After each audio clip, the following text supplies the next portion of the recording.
Millionaire's baby cried nonstop on the plane, until a poor black boy did the unthinkable. The piercing wail cut through the recycled air of first class like a siren, drowning out the gentle hum of the Boeing 787's engines.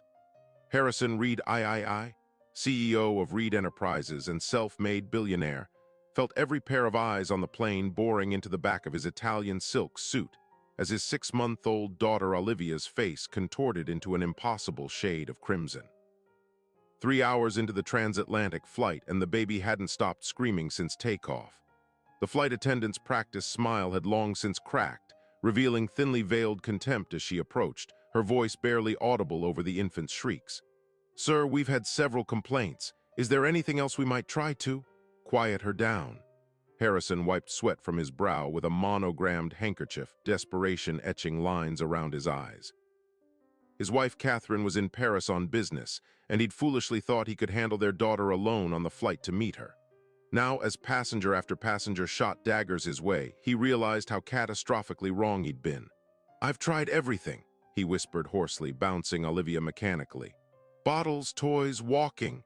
His voice cracked with exhaustion. Nearby, an elderly woman tutted loudly, muttering something about people who can't control their children. A businessman in a neighboring seat slammed his laptop shut, jamming noise-canceling headphones over his ears. From the economy section, 17-year-old Marcus Johnson heard the commotion. The heavy curtains separating first class from the rest of the plane couldn't muffle the baby's distress. He shifted uncomfortably in his cramped seat, the threadbare hoodie he'd had since freshman year pulled up over his head. In 12 hours, he would be landing in London for the International Chess Championship, his one shot at a college scholarship. He needed rest before the biggest competition of his life. But as the baby's cries escalated and the atmosphere on the plane grew increasingly hostile, something tugged at Marcus's conscience. The memory of his little sister Zoe, now 7, and how only he could calm her when she was colicky as an infant. His mother had called it the magic touch. Before he could second-guess himself, Marcus unbuckled his seatbelt and stood up, his lanky frame unfolding in the cramped aisle. The flight attendant moving through economy with the beverage cart gave him a sharp look. "Sir, please remain seated. We're experiencing light turbulence." "That baby's been crying for hours," Marcus said, his voice quiet but firm. "I think I might be able to help." The flight attendant's eyes narrowed with suspicion. "First class is off limits unless you're a ticketed passenger for that section." Marcus felt the familiar weight of prejudgment settle on his shoulders as she took in his worn jeans, his public school hoodie, the color of his skin. He'd encountered this look countless times before, in stores where security followed him, in classrooms where teachers expressed surprise at his advanced placement status, in chess tournaments where opponents underestimated him until checkmate. "I understand," he said, his voice steady despite the blood rushing in his ears. "But sometimes the solution comes from unexpected places." But before the flight attendant could respond, the curtain to first class was yanked back, revealing a frazzled Harrison Reed holding his screaming daughter awkwardly against his shoulder. The businessman's normally immaculate appearance was in shambles, his bespoke shirt wrinkled and stained, his eyes bloodshot from exhaustion. "Please," he said, his voice breaking as he addressed no one in particular. "I'll pay anyone who can get my daughter to stop crying." The moment stretched like taffy, passengers averting their eyes from the powerful man's vulnerability, except for Marcus, who stepped forward, hands slightly raised. "Sir," he said quietly, "I might be able to help your daughter." For a brief moment, something ugly flickered across Harrison's face, doubt, maybe suspicion, as he took in the young black man in economy clothing approaching him. But desperation quickly overrode everything else. 3 hours of nonstop screaming had brought the billionaire to his knees. "You have experience with babies?" Harrison asked, trying to keep the skepticism from his voice. "My little sister had colic," Marcus replied, his calm confidence belying his racing heart. "May I?" He extended his arms toward the wailing infant. Harrison hesitated only a moment before surrendering his daughter. The entire plane seemed to hold its breath. And then Marcus did the unthinkable. But to understand how this moment came to be, how a 17-year-old chess prodigy from Southside Chicago ended up holding a billionaire's baby miles above the Atlantic, we need to go back. Back to when the day began, when two lives from entirely different worlds were set on a collision course that would change them both forever. Hey everyone! If you're enjoying this story so far, make sure to subscribe to our channel and comment where you're watching from. Now, let's continue with our story. 6 hours earlier, Marcus Johnson had stood in front of the bathroom mirror in his family's small apartment, straightening the collar of his one good shirt. Outside the thin walls, the city was already alive. Car horns, voices, the distant rattle of the L train that would take him to O'Hare International. On the counter lay an envelope containing his boarding pass, passport, and the carefully folded letter from the International Chess Federation that had changed everything. "You got this," he whispered to his reflection, repeating his coach's mantra. His fingers, long and deft from years of moving chess pieces, trembled slightly. Behind him, the bathroom door creaked open, and his mother's face appeared, her night shift exhaustion temporarily eclipsed by pride. "My champion," Gloria Johnson said, her voice thick with emotion. She worked doubles as a nurse's aide to keep their family afloat after Marcus's father had been incarcerated 6 years ago. Every tournament entry fee, every chess book, every late-night practice session had been a sacrifice for her. London won't know what hit them. Marcus grinned, though anxiety coiled in his stomach like a spring.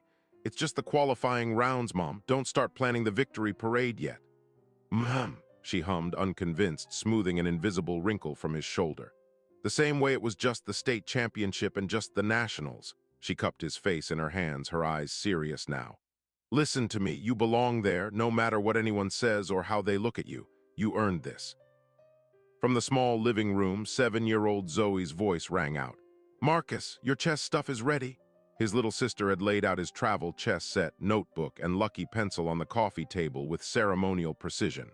20 minutes later, Gloria pressed taxi fare into his palm despite his protests.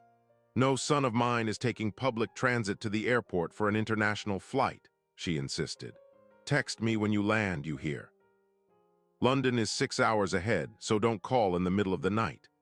As the taxi pulled away, Marcus caught a final glimpse of his mother and sister waving from their third-floor window. The familiar tightness gripped his chest, the weight of their expectations, their sacrifices, their love. He couldn't afford to fail. Across town, in a penthouse overlooking Lake Michigan, Harrison Reed's morning was unfolding very differently. The panoramic windows of his home office framed the city like a living painting as he concluded a video call with his Tokyo team. "The acquisition goes through today, understood? I don't care what time zone they're in." He ended the call with an impatient tap and swiveled his chair to face his assistant, Vivian, who stood with military precision, tablet in hand. "Your itinerary is updated, sir. The jet is fueled and waiting at the private terminal." Mrs. Reed's assistant confirmed she'll meet you at the hotel in Paris tomorrow evening. Harrison nodded absently, his attention already shifting to the next item on his mental checklist. At 45, he'd built Reed Enterprises from a small tech startup in his garage to a global conglomerate. Time was his most precious commodity, each minute meticulously allocated for maximum efficiency. "What about Olivia?" he asked, glancing at his watch. His daughter would normally be with the nanny at this hour, but Marie had called in sick, some family emergency he hadn't bothered to inquire about. Vivian's perfect composure slipped momentarily. "Sir, we've been unable to secure a replacement nanny on such short notice. The agency says—" "No agency personnel on the private jet," Harrison finished, pinching the bridge of his nose. It was a security protocol he himself had instituted after a tabloid incident years ago. "What about Catherine's mother?"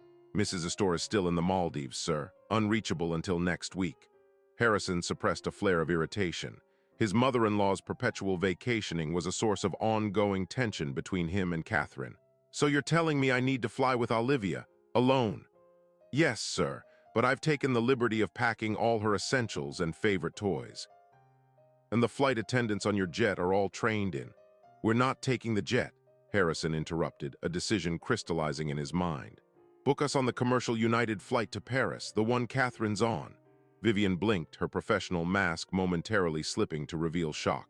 "Commercial, sir, but security protocols. Catherine's already on that flight path, just a day ahead. The sooner we catch up to her, the sooner I'm not dealing with this alone." Straightened his cuffs decisively. "First class, obviously, and no announcements. I don't want a circus at the airport." 90 minutes later, Harrison sat in United's first-class lounge, uncomfortably aware of the stares from fellow travelers who recognized him despite his attempt at a low-key appearance. Olivia squirmed on his lap, fascinated by the platinum credit card he'd given her to play with. His phone buzzed with a text from Catherine. "Are you seriously flying commercial with our daughter?" "Have you lost your mind?" He typed back quickly, calculated decision. "We'll explain when we see you. Olivia's fine." As if on cue, his daughter cooed and grabbed at his tie with surprising strength. Harrison felt a flicker of the unfamiliar pride that occasionally caught him off guard since becoming a father late in life. At 45, with an empire to run, a child hadn't been in his plans. But Catherine had wanted a family, and Harrison had learned long ago that his wife usually got what she wanted. He bounced Olivia gently on his knee, studying her features, Catherine's eyes, his mother's chin. Would she inherit his drive, his relentless ambition, or Catherine's diplomatic charm? He rarely had time for such reflections in the whirlwind of his daily schedule. "Mr. Reed," a lounge attendant approached with a practiced smile. "Your flight is boarding now. We'll escort you through the priority lane." Harrison gathered Olivia and her surprisingly extensive paraphernalia. How did something so small require so much equipment?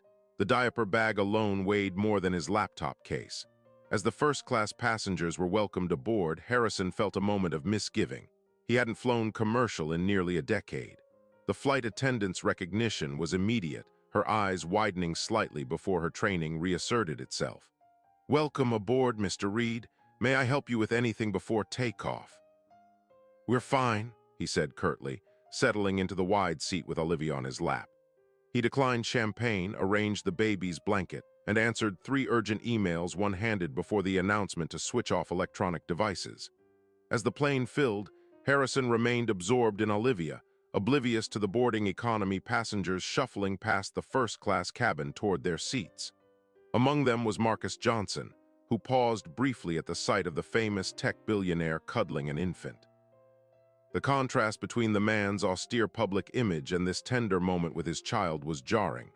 A flight attendant cleared her throat pointedly, and Marcus continued down the aisle to his seat in economy, stowing his small backpack carefully. The International Chess Championship had covered his flight, but just barely. His seat was in the last row, beside the restrooms, with minimal legroom for his lanky frame.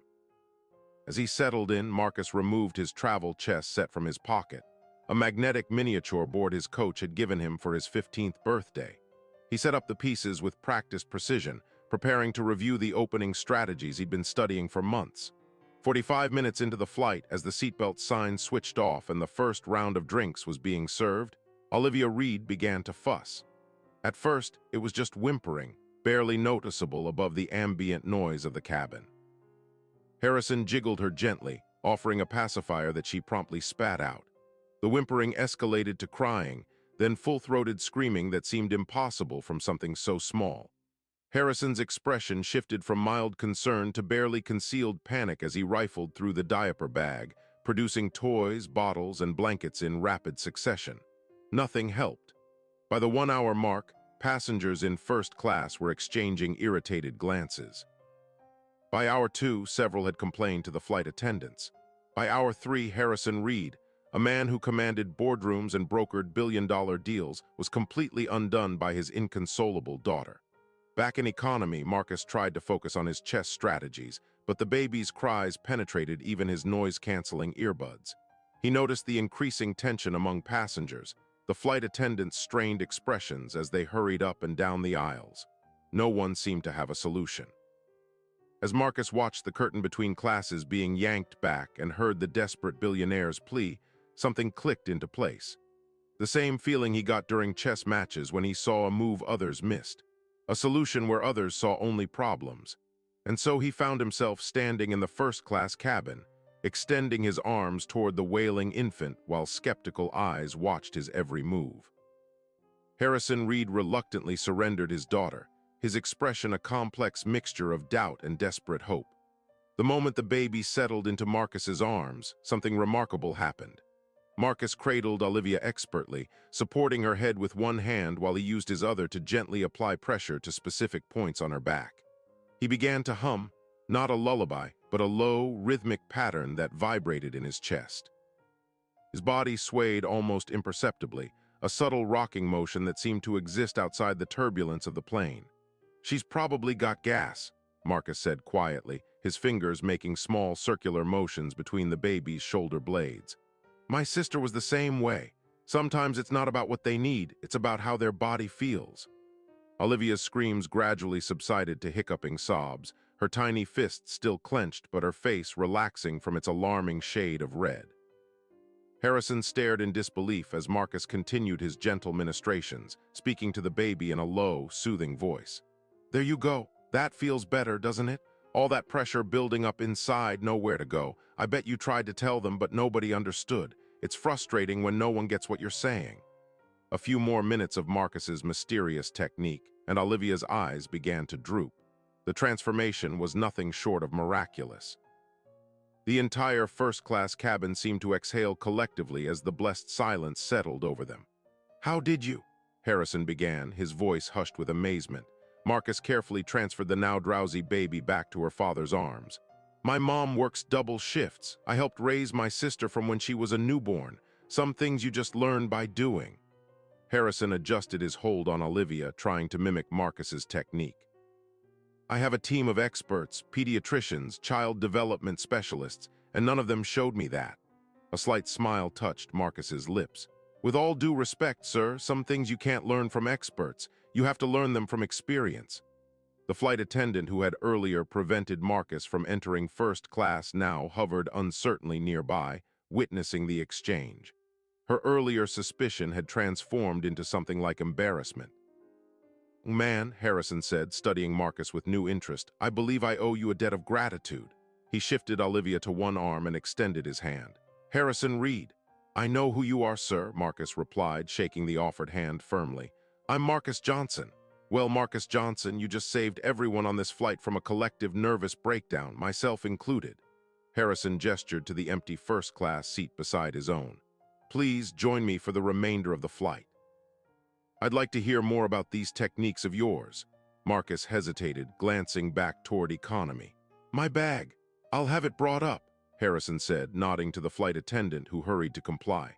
As Marcus settled into the leather seat, wider than any chair in his apartment, the contrast between his morning and present circumstance wasn't lost on him. Just hours ago, his mother had scraped together taxi fare to send him off in style. Now he was sitting in first class beside one of the wealthiest men in America. "So, Marcus," Harrison began once Olivia was securely sleeping in the bassinet the flight attendant had finally set up. "What brings you on this flight to Europe? College tour? Family vacation?" Marcus straightened slightly. "Chess tournament, sir, the International Youth Championship in London." Harrison's eyebrows rose with genuine surprise. "Chess, you're a player?" "Yes, sir. Internationally ranked junior master." A calculating look entered Harrison's eyes, the same expression he wore when assessing potential acquisitions. "Fascinating, and yet you also possess these rather unusual childcare skills."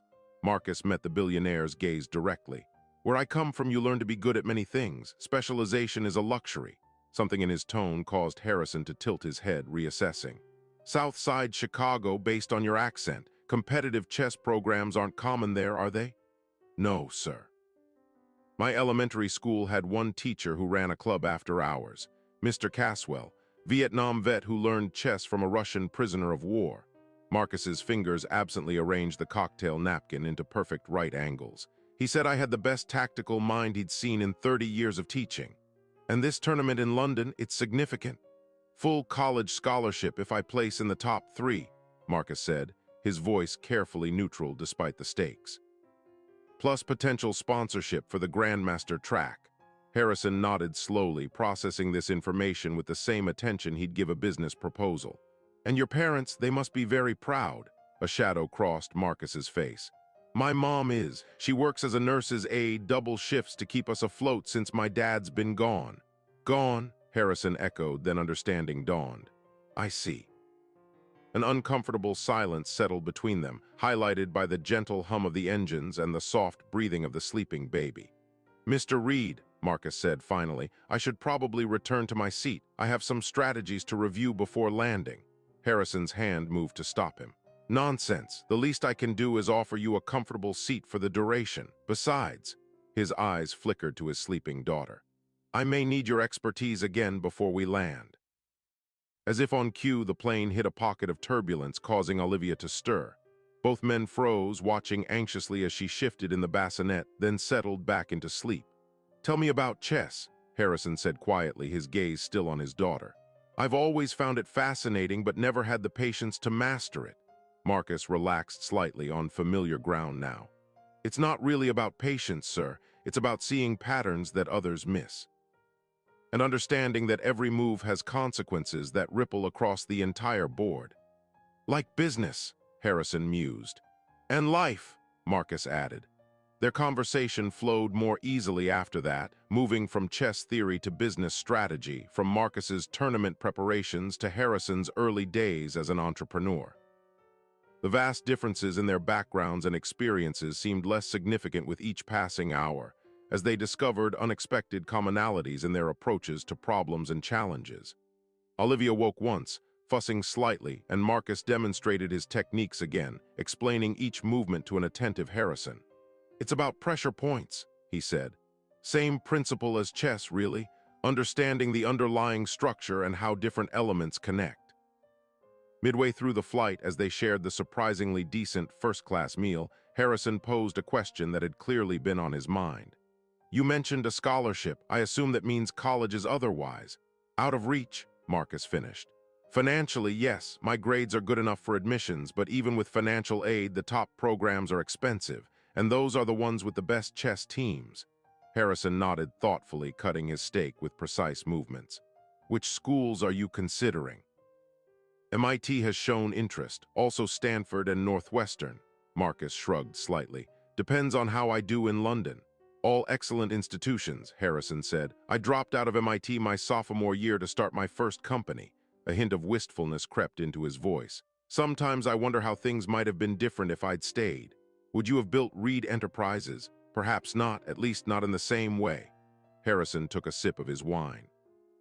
But there's value in completing what you start, in having a foundation before you build. As the flight progressed, other passengers occasionally glanced their way, curious about the unlikely pair engaged in such intense conversation. The same flight attendant who had earlier blocked Marcus's path now served him with deferential attention, having witnessed Harrison's obvious respect for the young man. 4 hours into their conversation, as the plane began its initial descent over the Atlantic, Harrison asked about Marcus's chess set. Marcus produced the magnetic travel board from his pocket, setting it up on the tray table between them. Care for a game? He offered. Fair warning, I won't throw the match, even for a first-class upgrade. Harrison laughed, a genuine sound rarely heard in his boardrooms. I wouldn't expect you to, and I wouldn't learn anything if you did. They played quickly, Harrison displaying more skill than he'd initially suggested, though Marcus identified weaknesses in his strategy within the first few moves. Rather than exploiting them immediately, he used the game as a teaching opportunity, explaining principles and tactics as they emerged on the board. You're not playing to win, Harrison observed after 20 minutes. I'm playing to teach, Marcus corrected. Different objective, different strategy. Harrison studied him with renewed interest. Most people in your position would take the opportunity to beat a billionaire at chess. Ego boost. Marcus captured Harrison's bishop with a precise move. My coach says playing to your opponent's level teaches you nothing. Neither does crushing someone with less experience. He gestured to the board. This way, we both learn something. The game concluded with Harrison's inevitable defeat, though more gracefully than it might have been. As they reset the pieces, Olivia began to stir again in her bassinet. Perfect timing, Harrison said, lifting his daughter carefully. We'll be landing soon. Marcus watched as the billionaire attempted to apply the soothing techniques he demonstrated earlier. Harrison's movements were awkward but earnest, his focus complete as he tried to prevent another crying episode. Firm but gentle, Marcus coached quietly. Babies can sense tension. If you're anxious, she'll pick up on it. Harrison adjusted his approach, and Olivia responded positively, gurgling contentedly in her father's arms. The look of triumph on Harrison's face was not unlike his expression after making a particularly good move during their chess game. You're a natural teacher, Marcus, he said. Have you considered that as a career path? Marcus shook his head. Not seriously. In my neighborhood, opportunities are limited. Opportunities can be created, Harrison countered. That's what entrepreneurs do. As the captain announced their final approach to Paris Charles de Gaulle Airport, Harrison shifted Olivia to his shoulder and regarded Marcus thoughtfully. I have a proposition for you if you're willing to hear it. Marcus raised an eyebrow, his expression cautious. I'm listening. Your chess tournament in London concludes when? Sunday afternoon, assuming I make the finals. And you're returning to Chicago after that? Marcus nodded. I'm proposing a detour, Harrison said. My wife and I will be in Paris for a week before returning to the States. Given your evident skills with Olivia, I'd like to offer you a temporary position as her caretaker during our stay. Fully compensated, of course, at well above market rate. Marcus blinked, taken aback. You want to hire me as a nanny? I prefer childcare consultant, Harrison said with a hint of a smile. The position includes private accommodation at the Hotel George V, all expenses covered, and a salary that should significantly supplement your college fund, regardless of the tournament outcome. The offer hung in the air between them, unexpected and life-altering in its potential. Marcus's mind raced through calculations and considerations. The extra time away from home, the prestigious hotel, the compensation that could change his family's financial situation overnight. But beneath these practical matters ran a deeper current of recognition. Harrison Reed, a man who could hire anyone in the world, was offering him a position of trust with his most precious possession, his child. May I have some time to consider it? Marcus asked, his voice steady despite his internal turmoil, and I'd need to discuss it with my mother. Of course, Harrison nodded, reaching into his jacket pocket for a business card. My private number. Let me know your decision after your tournament. As the plane touched down in Paris, jostling slightly on the runway, Harrison settled Olivia more securely in his arms and turned to Marcus with an expression of genuine gratitude. Regardless of your decision, I want to thank you, Marcus, not just for helping with Olivia, but for the conversation. It's been illuminating. Marcus nodded, understanding the unspoken layers in the billionaire's words.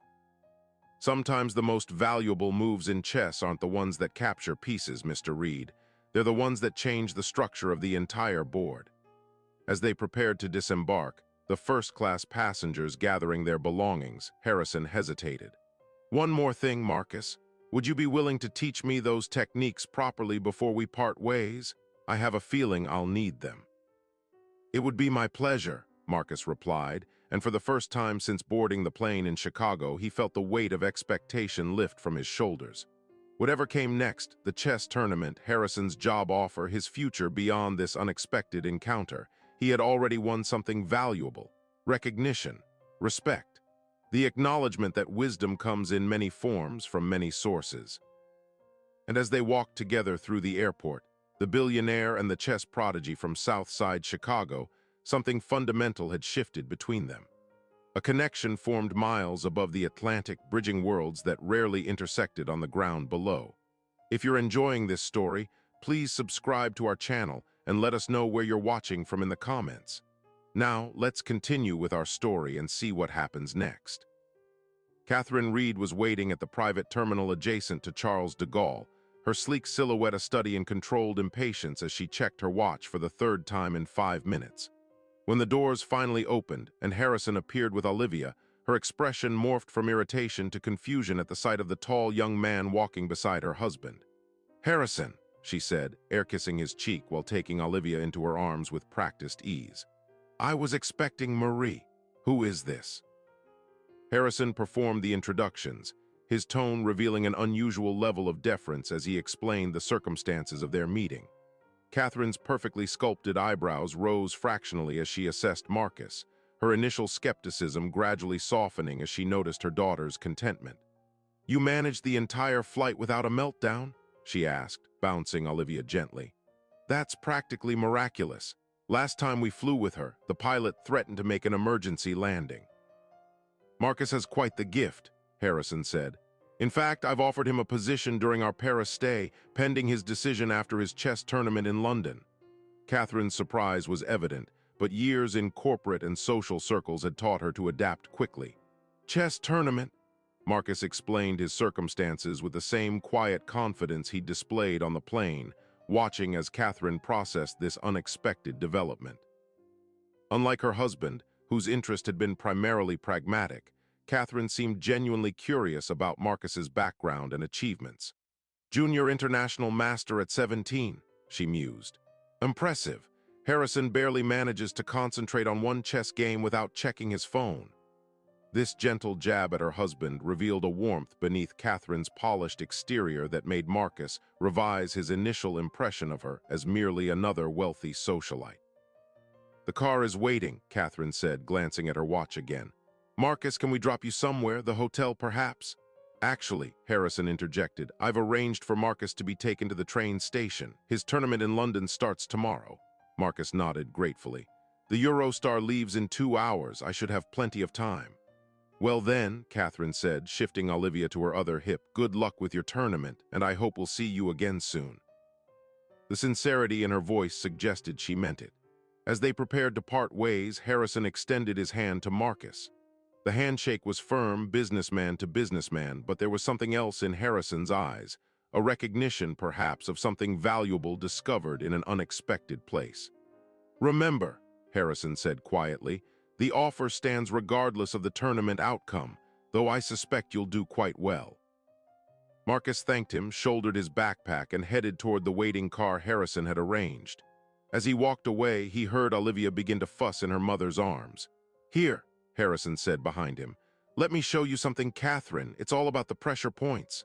Marcus smiled to himself as he slid into the sleek town car. Whatever happened in London, something significant had already shifted in his world. A door had opened, revealing possibilities he hadn't imagined when he boarded the plane in Chicago.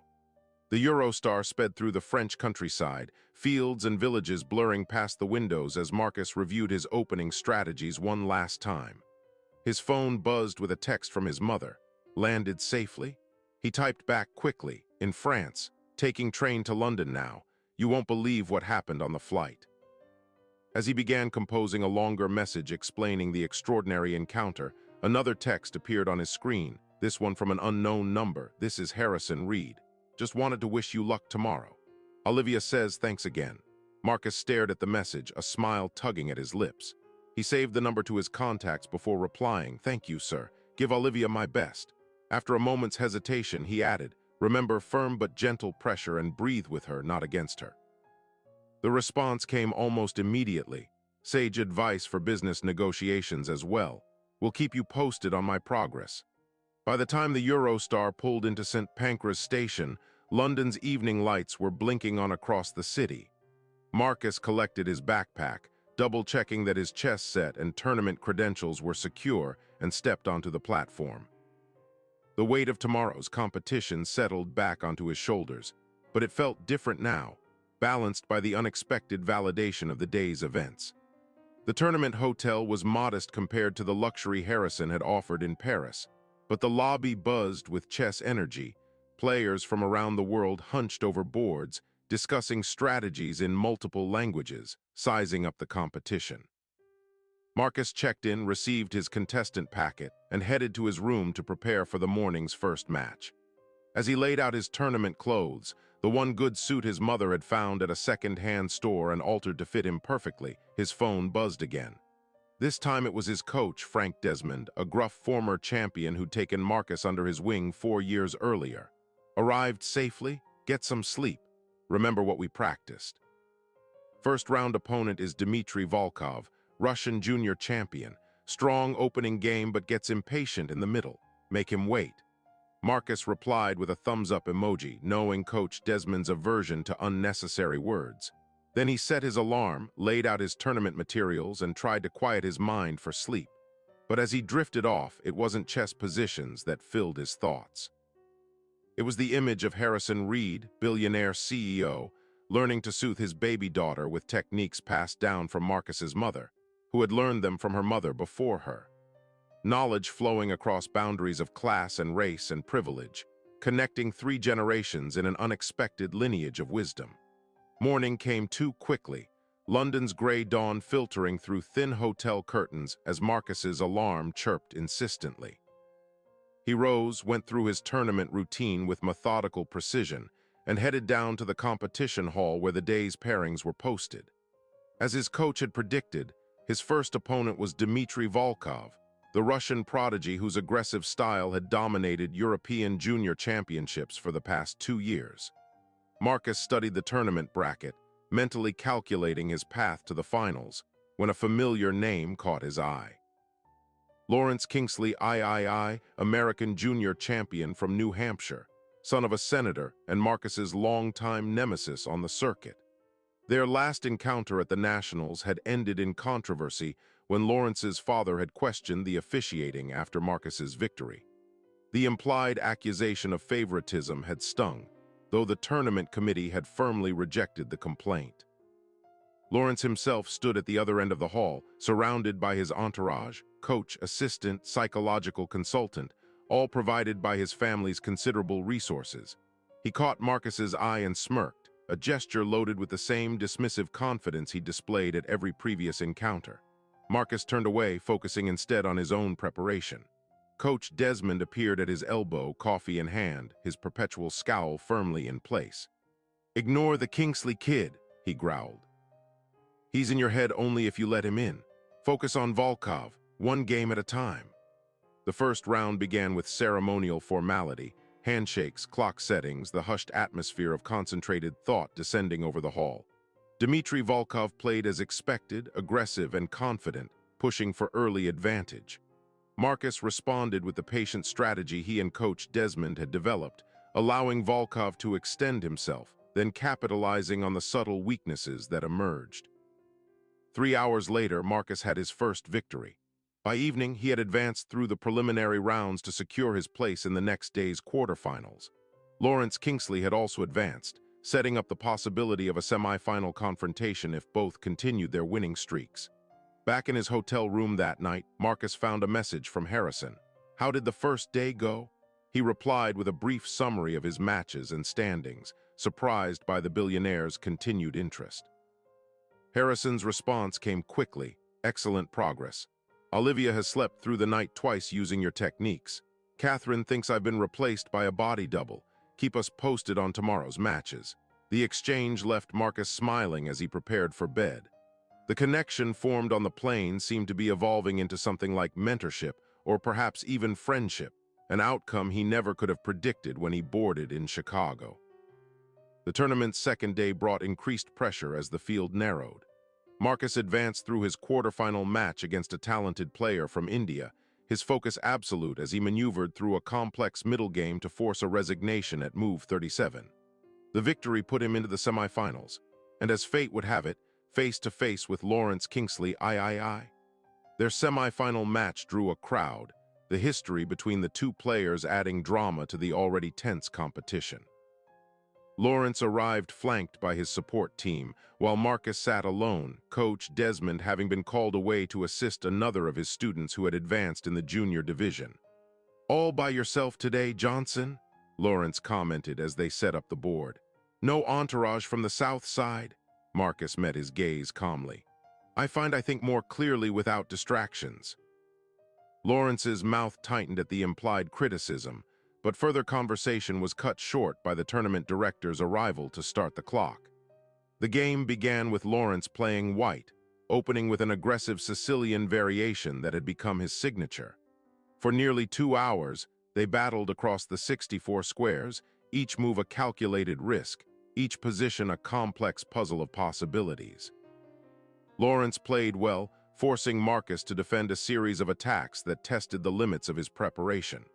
But in the critical moment, when Lawrence overextended in pursuit of a tactical advantage, Marcus found the counterattack that Coach Desmond had drilled into him over countless practice sessions.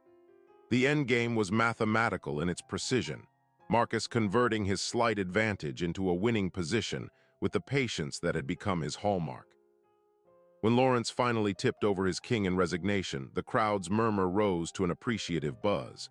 "Good game," Marcus said, extending his hand across the board. Lawrence hesitated before accepting the handshake, his grip just a fraction too tight. "Lucky counter," he muttered. "Not luck," Marcus replied quietly. "Pattern recognition. The same position came up in your match against Petrov last year at the Invitational. You made the same choice then with the same result." Lawrence's eyes widened slightly, surprise replacing resentment for a moment. "You studied my games. All of them, Marcus confirmed. Just as I'm sure you studied mine. A grudging respect flickered across Lawrence's face. Finals tomorrow, then, against Zimmerman. He nodded toward the adjacent board where the German champion had just secured his own place in the finals. He's been unstoppable this season. Everyone's stoppable, Marcus said. It's just a matter of finding the right move at the right time.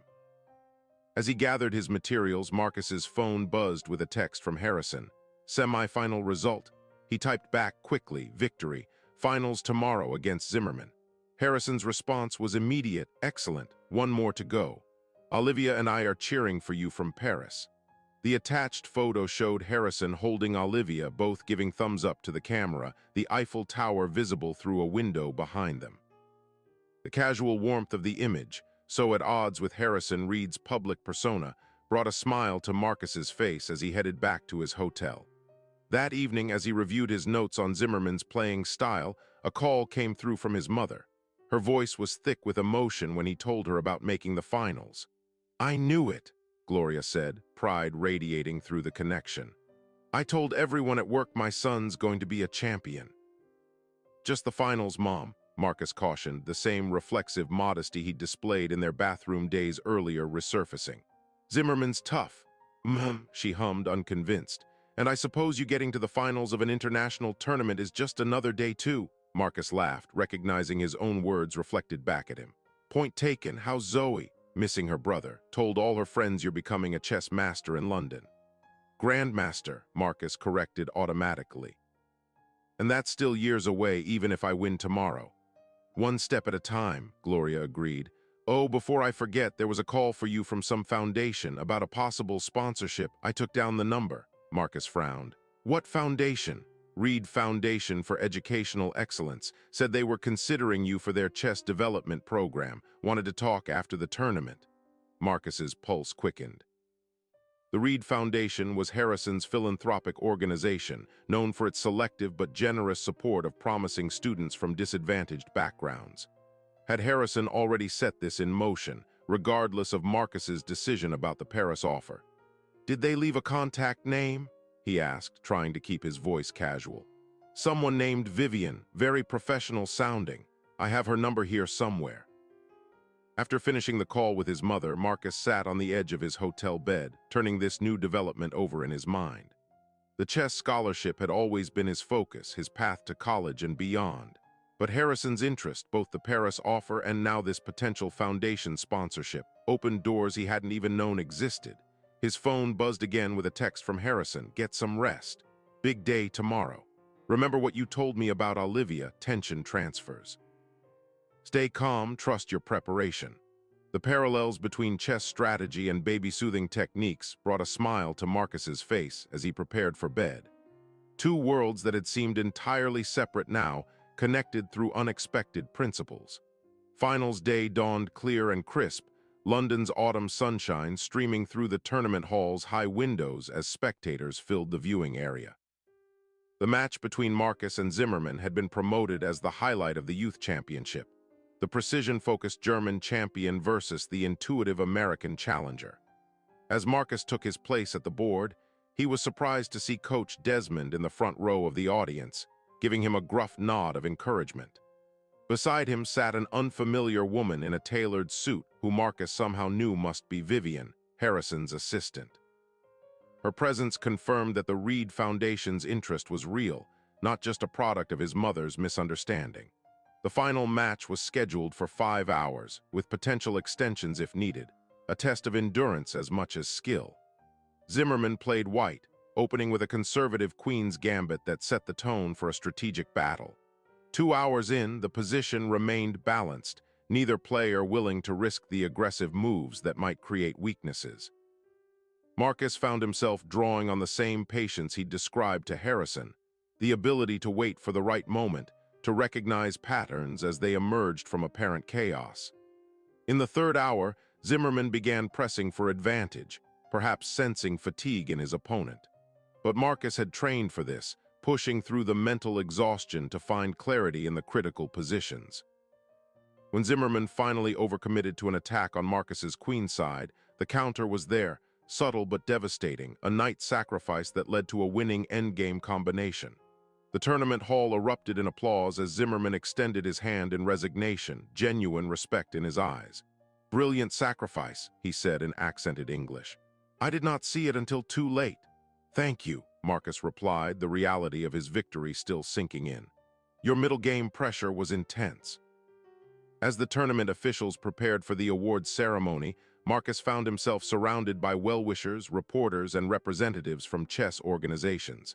Coach Desmond pushed through the crowd to grip his shoulder tightly, the closest thing to a hug the taciturn man ever offered.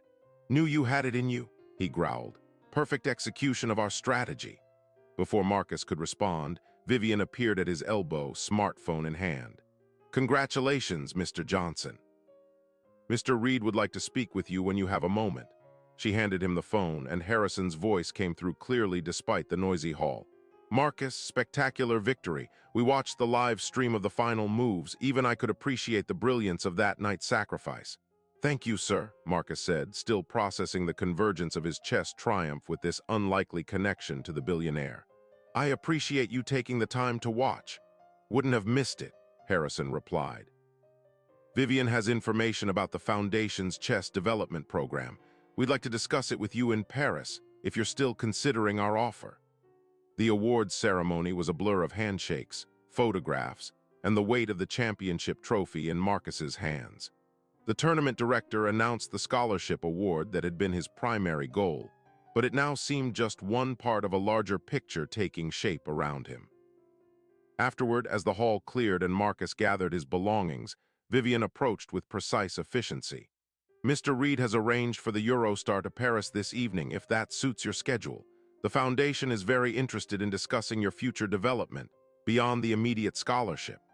Marcus thought of his mother and sister waiting for news in Chicago, of the return flight he'd booked for the following day, of the school he'd be missing if he extended his trip. "Could I make a call first?" he asked. Gloria answered on the first ring, as if she'd been waiting by the phone. When Marcus told her about his victory, her joyful shout was so loud he had to hold the phone away from his ear. "I knew it," she exclaimed. "My champion," when he carefully explained the situation with Harrison Reed, the Paris offer, and now the Foundation's interest, her initial excitement gave way to thoughtful consideration. "This Reed man," she said cautiously, "he's offering you some kind of job with his foundation."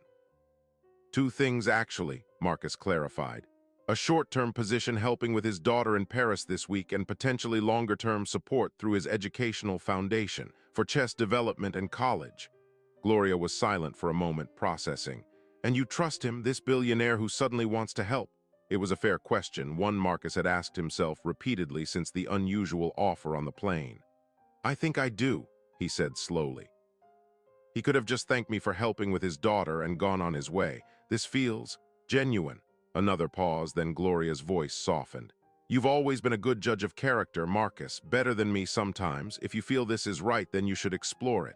What about school? I'd be missing at least another week. For an opportunity like this, they'll understand. I'll talk to your principal." Her tone became gently teasing. "Not every day my son gets offered a position by one of the richest men in America." After ending the call with his mother, Marcus turned to Vivian, who had been waiting patiently nearby. "I'd like to accept Mr. Reed's offer, both offers." Vivian nodded, a small smile breaking through her professional demeanor. "Excellent.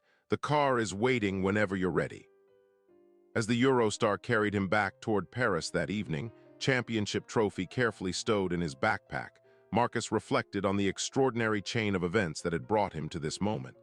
A crying baby on a transatlantic flight, a desperate father at the end of his rope, a young man with skills learned out of necessity rather than choice. His phone buzzed with a message from Harrison. "Congratulations again on your victory. We're looking forward to welcoming you to Paris tomorrow. Catherine has arranged accommodations at the hotel, and Olivia is excited for your chess lessons." Marcus smiled at the joke about the 6-month-old's chess aspirations, typing back, "Thank you, sir. Looking forward to it. Though Olivia may need to work on her fine motor skills before mastering the night move." Harrison's response came quickly. "She's a Reed, ahead of schedule on everything. See you tomorrow, champion." The title felt strange but not unwelcome. Champion. Not just of the chess tournament, but of an opportunity that extended far beyond the 64 squares of a chessboard. As the French countryside blurred past the train windows, Marcus thought about the parallel journeys that had brought him and Harrison Reed to that moment on the plane. The billionaire entrepreneur and the South Side chess prodigy, each carrying their own burdens and expectations. Two lives that would never have intersected, but for a baby's cry and a young man's decision to step forward when no one else would. In chess, they called it a fork, a single move that created multiple threats, forcing the opponent to choose which piece to save and which to sacrifice. But sometimes, rarely, there came a move that changed everything, that transformed the entire structure of the game and created possibilities where none had existed before. Marcus Johnson had made such a move when he stood up from his economy seat to offer help to a desperate father. Harrison Reed had made such a move when he looked past his preconceptions to recognize value in an unexpected source. And now, as the Eurostar sped toward Paris and the next chapter of this unlikely connection, both of their lives had been permanently altered, their respective boards rearranged in ways neither could have anticipated when they boarded a plane in Chicago with such different destinations in mind. If you've enjoyed this story so far, please subscribe to our channel and let us know in the comments where you're watching from. We're about to reach the conclusion of this incredible journey. The Hotel George V stood like a palace amid the elegant streets of Paris's 8th arrondissement, its limestone facade and Art Deco details speaking to a century of luxury and tradition. As the hotel's sleek town car delivered Marcus from the train station, he felt the familiar weight of being an outsider, the same sensation he'd experienced at his first chess tournaments in wealthy suburbs, at academic competitions where other students arrived in private school uniforms. The doorman greeted him with practiced courtesy, though Marcus didn't miss the subtle assessment in his glance, taking in the well-worn backpack, the careful way Marcus handled his tournament trophy. But any awkwardness dissipated when the hotel manager stepped forward, extending his hand. "Mr. Johnson, welcome to the Four Seasons. George V. Mr. Reed has informed us of your arrival. Allow me to escort you to your accommodations." The accommodations proved to be a suite larger than his family's entire apartment, with tall windows overlooking a courtyard garden. Fresh flowers adorned marble-top tables, and a welcome basket contained an assortment of French delicacies alongside a handwritten note from Catherine Reed. "Congratulations on your victory. We look forward to seeing you at breakfast tomorrow. Rest well."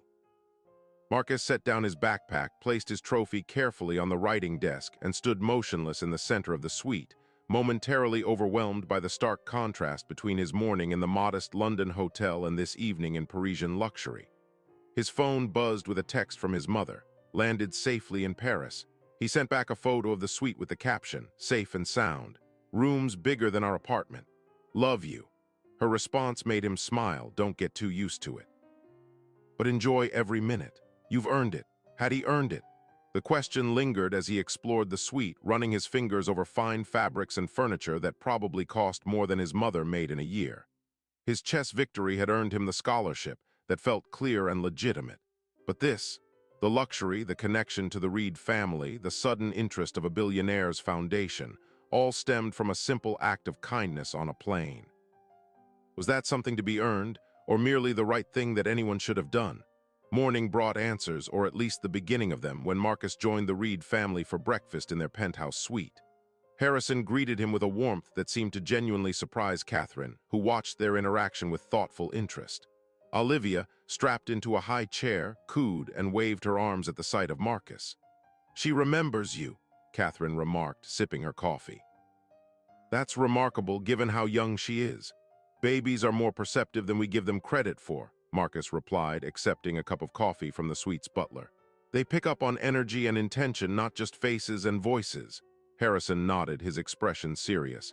"That's precisely what I wanted to discuss with you, Marcus. This perception you have, it's unusual." Over breakfast, Harrison outlined his proposal in greater detail. The short-term position would involve Marcus staying in Paris for the week, helping with Olivia while Harrison and Catherine attended a series of business functions and charitable events. The longer-term opportunity through the Reed Foundation would provide not just financial support for college, but mentorship, internship placements, and development of what Harrison called Marcus's unique interpersonal intelligence. I've built my career on recognizing talent in unexpected places, Harrison explained, cutting his omelet with precise movements. What you demonstrated on that plane wasn't just a knack for childcare. It was emotional intelligence, problem-solving under pressure, and the ability to bridge worlds that rarely connect. Those are rare skills, Marcus, skills my foundation and my company value highly. Catherine leaned forward, her initial reserve now replaced with genuine engagement. What Harrison is trying to say in his typically roundabout business fashion is that we'd like to invest in your future, beyond chess, beyond college, though those remain important components. Marcus set down his coffee cup carefully, processing their words. May I ask why? I appreciate the opportunity, but there must be thousands of talented young people you could support. Harrison and Catherine exchanged a glance that contained an entire conversation. It was Catherine who finally answered. Frankly, Marcus, what you did on that plane forced us to confront some uncomfortable truths about our assumptions, about how we've structured our lives to insulate ourselves from certain realities. What my wife is diplomatically trying to express, Harrison added, is that we've built walls around our world, walls that keep out perspectives and wisdom we clearly need. He gestured toward Olivia, who was happily mashing banana into her high chair tray. We have experts and consultants for everything related to our daughter, yet none of them could do what you did instinctively. That's not entirely fair, Marcus said, surprising himself by defending the unknown experts. They probably didn't have the specific experience I had with my sister. Different backgrounds lead to different kinds of knowledge. Precisely, Catherine said, her expression approving. And that's why diversity of experience and perspective matters, not just as some corporate talking point, but in practical, everyday ways. Harrison nodded, his gaze thoughtful as it rested on Marcus. The foundation program I'm proposing isn't charity, Marcus. It's an investment. In you, certainly, but also in what you represent, the talent and potential that exists beyond the narrow pipelines traditional institutions recognize. As the conversation continued, Marcus began to understand that what had started as a chance encounter on a plane had evolved into something more significant for the Reed family, a catalyst for reassessing their approach to privilege, opportunity, and the invisible barriers that separated their world from his. The week in Paris unfolded with a rhythm that balanced Marcus's responsibilities to Olivia with opportunities to explore the city and continue his chess studies. Harrison had arranged for him to meet with a French grandmaster for several coaching sessions, while Catherine ensured he experienced cultural highlights beyond the typical tourist attractions. Caring for Olivia proved both rewarding and illuminating. The baby responded to him with consistent delight, and Marcus found himself teaching both Harrison and Catherine the techniques his mother had passed down, not just the physical methods of soothing and comfort, but the underlying philosophy of respect and attention. You listened to her? Catherine observed one evening as she watched Marcus calm Olivia after a particularly fussy day. Not just to her cries, but to what she's trying to communicate before she gets upset. Marcus nodded, gently working pressure points along Olivia's tiny spine. My mom calls it speaking baby. It's about recognizing patterns and signals before they escalate, kind of like chess, seeing the position developing before the critical moment arrives. Harrison, who had been observing from the doorway, entered the nursery with uncharacteristic hesitation. Would you show me again? I've been practicing, but I can't seem to get it right. The vulnerability in the billionaire's request struck Marcus deeply. Here was one of the most powerful men in the business world, accustomed to commanding rooms and making decisions affecting thousands of lives, asking for guidance from a 17-year-old from South Side Chicago. Of course, Marcus said, carefully transferring Olivia to her father's arms. It's all about confidence in your movements. Babies sense uncertainty immediately.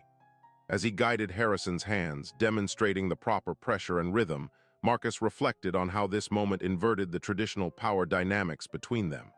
In this room, with this specific knowledge, he was the authority, his experience valued precisely because it came from outside Harrison's usual spheres of influence. By the end of the week, as Marcus prepared to return to Chicago, the relationship between him and the Reed family had evolved into something neither side could have anticipated. Harrison and Catherine had come to rely on his insights about Olivia, while Marcus had gained a new perspective on the world of privilege and power the Reeds inhabited, its advantages and limitations, its insulations and blind spots. On his final evening in Paris, Harrison invited Marcus to join him for a walk along the Seine. As they strolled past the Pont Neuf, street lamps reflecting in the dark water, Harrison broached the subject they'd both been circling. "The Foundation's offer remains open," he said. "Full support through college, mentorship, internships at Reed Enterprises if you're interested. No strings attached, regardless of your career path." Marcus nodded, watching a tour boat glide beneath the bridge, its lights creating ripples of gold on the water's surface. "It's an incredible opportunity, one that could change everything for me and my family." "But," Harrison prompted, hearing the unspoken reservation in Marcus's tone. "But I need to be sure I'm accepting it for the right reasons," Marcus said carefully. "That it's not just compensation for helping with Olivia. Or worse, some kind of charity case that makes you feel better about yourself." Harrison stopped walking, turning to face Marcus directly. In the lamplight, the lines of privilege and power that usually define the billionaire's face seemed softened, revealing the human complexity beneath. "Let me be clear, Marcus. What I'm offering isn't charity or compensation. It's recognition of exceptional talent and character. Same recognition I'd give to any promising young person I encountered, regardless of circumstances." He paused, choosing his next words with care. "The difference is that our paths would never have crossed without that flight. The worlds we inhabit are separated by more than just economic barriers. They're separated by systems designed to keep them distinct." Marcus considered this, understanding the truth in Harrison's words. "So this is about disrupting those systems." A smile touched Harrison's lips. "In a small way, yes. One connection at a time, one recognized talent at a time." He gestured toward the city lights surrounding them. "The greatest waste in our society is human potential left undeveloped because of artificial barriers. My foundation can't fix the entire system, but it can build bridges where opportunities arise." They resumed walking, silence settling between them as Marcus weighed the offer against his concerns about independence, about earned versus granted opportunity, about the complex dynamics of privilege and assistance. "There's something else you should know," Harrison said eventually. "Something Catherine and I discussed after watching you with Olivia this week. We're establishing a new initiative through the Foundation, a program to identify and develop emotional intelligence and caregiving skills in underserved communities." Marcus glanced at him, surprised. Based on what you showed us," Harrison confirmed. "The wisdom passed down through families like yours, the practical knowledge that exists outside formal education systems. We want to create pathways for that wisdom to be recognized, valued, and shared more widely." The magnitude of this development, a Billionaire'S Foundation launching an initiative inspired by the skills Marcus's mother had taught him, left him momentarily speechless. "The program would benefit from your input," Harrison continued. "Not now, perhaps, but after college, when you've had time to develop your own path and perspective." As they completed their circuit along the river and turned back toward the hotel, Marcus felt the pieces of his decision falling into place like a well-executed chess endgame. The Foundation's support would open doors without determining which ones he chose to walk through. The connection to the Reed family would become part of his story without defining it entirely. "I'd be honored to accept the Foundation's support," he said finally, "and to contribute to the new initiative when the time comes." Harrison extended his hand, and they shook, no longer the desperate father and helpful stranger from the plane, but two individuals recognizing value in each other across the divides that might otherwise have kept them apart. The following morning, as Marcus prepared to depart for the airport, Catherine presented him with a small box elegantly wrapped in silver paper. "A token of our appreciation," she said, "though it hardly seems adequate." Inside was a chess set unlike any Marcus had seen, pieces crafted from carved jade and rose quartz, the board inlaid with mother-of-pearl and ebony. An accompanying card bore a handwritten note, "For the champion who showed us that the most valuable moves are the ones that change the entire board. With gratitude, Harrison, Catherine, and Olivia Reed."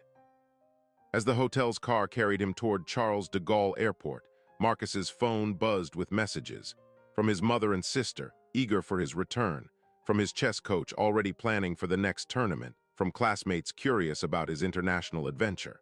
And one final text from Harrison Reed: "Safe travels, Marcus. Remember that some connections, once formed, transcend the circumstances of their beginning. This is just the first move in what I hope will be a long and meaningful game."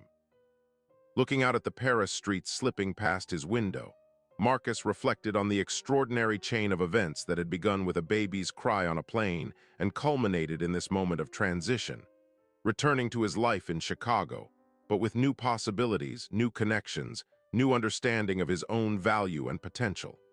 In chess, the most powerful move isn't always the most obvious or aggressive. Sometimes it's the quiet repositioning that changes the entire structure of the game, opening pathways that weren't visible before, creating connections between previously isolated pieces, transforming the board in ways that ripple through every subsequent decision. On a transatlantic flight, a young man from South Side Chicago had made such a move when he offered help to a desperate father and his crying baby. The ripple effects of that choice had altered not just his own trajectory, but the perspectives and priorities of a powerful family, creating possibilities that extended far beyond any single act of kindness. As the plane lifted off from Paris, carrying Marcus back toward the familiar landmarks and challenges of home, he understood that the true value of the connection formed with the Reed family lay not in the material support or opportunities offered, but in the recognition of worth across the boundaries that too often separated potential from opportunity, wisdom from power, one human experience from another. The greatest moves in chess as in life are those that build bridges rather than walls, that recognize value in unexpected places and create pathways for that value to transform the entire board. In reaching across the aisle of that first plane, Marcus Johnson had made just such a move.